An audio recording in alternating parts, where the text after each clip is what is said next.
Welcome to my second day here in Cebu at dahil catering is life, motherhood is lifer, and TikTok is lifest. Guys, have you tried Cebu Mercado? If you haven't, then this is a time to try it. Anong titikman natin? Dapat tikman mo yung tuslobuwa. Tuslobuwa. Yun yung typical na pagpupunta ka ng Cebu, so talagang matatry mo yung Sige, alamin natin yan. Samahan nyo kami today para alamin natin kung ano yung tuslobuwa. O wag nyo na ako pagtawanan mga kamarichef, hindi ko talaga alam na nag-e-exist tong food na to. Hingi pa naman ako pera sa asawa ko, sabi ko ililibre kita. Ibubulsa ko na lang. Uy, nakakahiya. Ililibre talaga ako ni Miss Amaya Ball. Tapos nakita ko ang daming seafood. Ang lalaki ng clams. Ano ka tour guide? Tapos mga kamarichef, for 120 pesos, ganito na yung mango shake. Ayan, so start na tayo gawa ng tuslobuwa. We are going to oil up the pan. This is a pig's brain. Pig's brain. So kukunin ko lang yung yung taba niya. Gusto mo Hindi, okay lang. luluto? Hindi yan. O ako nga daw ang magluluto, kaya ayan na. Magluluto-lutuan na tayo mga kamaris. Gigisa na natin yung garlic, ginger, at onion leeks. And then, maglalagay na tayo ng special ingredient. Pig's brain! Yes, you heard it right. Utak ng baboy. Tunawin lang natin yung pig's brain and then we're going to add the slurry. Parang soup tas cornstarch, something like that. Amoy kaldo, parang ganon kaldo. Hindi ko din alam yung kaldo. Ginger, parang may luya. Parang may, Ayan, so lalagay na natin to. So this is like the broth or pinagkuluan ng brain pero may timpla na siya na parang luya, bawang, and then malapot siya. So imimix-mix lang natin siya mga kamarichef hanggang sa completely dissolved Sa na. Cebu is patis. Utang kadutay lang. ang liit naman. Ganyan. Ganyan lang. Sorry. Parang nag-cater lang. Ingat-ingat tayo sa ano. Oo nga. Okay. Tapos, and then ikakat siya. Tapos, Oo. ganon. Oo. Okay. I-try mo. Ay, no na. Oo, pwede mo na i-try. Mga kamarichef, na-discover ko na kung paano siya buksan. Ganon. Tapos, isaw-saw. Ituslo. Oo. Kaya tinatawag Tuslo. Kaya siya tinawag na tuslo. buwa. Buwa.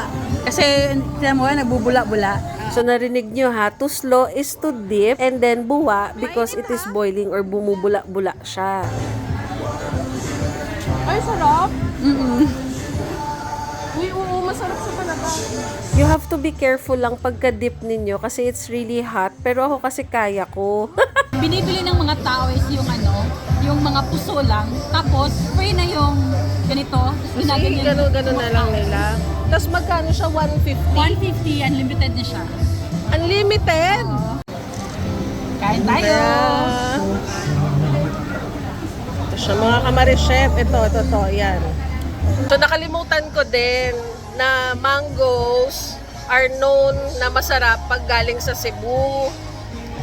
Kaya naman pala bongga yung mango shake nila. Eh, yung mango shake sa amin, ano lang, flavor lang. Mango shake sa amin, if it's cheap, then they only add flavoring. But if it has a lot of mangoes, it's really Sarap. expensive. Iba siya. At wag niyo sasabihin sa akin na mangga lang yan. Hindi, iba. Iba. Cebu mango. Yung iba siya.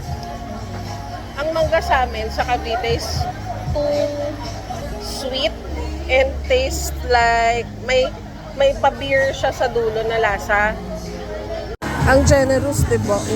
No wonder the pride of Cebu is mangga. Grabe mga kamarichef, ang dami kong natutunan for today. And I just realized na hindi dapat tinitake for granted ang social studies. Cebu is also well known for affordable seafood, kaya take advantage natin siya. Alam niyo ba mga kamarichef, sobrang mahal nito sa Metro Manila. Mga kamarichef, kung hindi niyo pa na-follow si Miss Amaya Ball Cruz, i-follow niyo na siya kasi you will will really learn a lot about Cebu dahil sa mga vlogs niya. I have been following Miss Amayable for quite some time now, since lockdown pa actually. And sa TikTok foodie community namin, kilala siya as our seafood queen. She frequently goes out of the country, kaya ang dami mo talagang matututunan sa kanya. Sabi nga nila, pag hindi planado, mas masaya. So after namin kumain sa Cebu Mercado, niyaya na lang niya ako bigla na pumunta dito sa Tops. So this is just a bus ride and it gives you Tagaytay feels or Antipolo feels but in Cebu. The bus fare is 200 pesos per person and two-way na siya. So this is overlooking the entire Cebu City and Mactan City. Sobrang ganda, sobrang lamig. I super enjoyed. Ayun lang mga Kamari Chef. I hope you guys enjoyed watching and don't forget to like and share!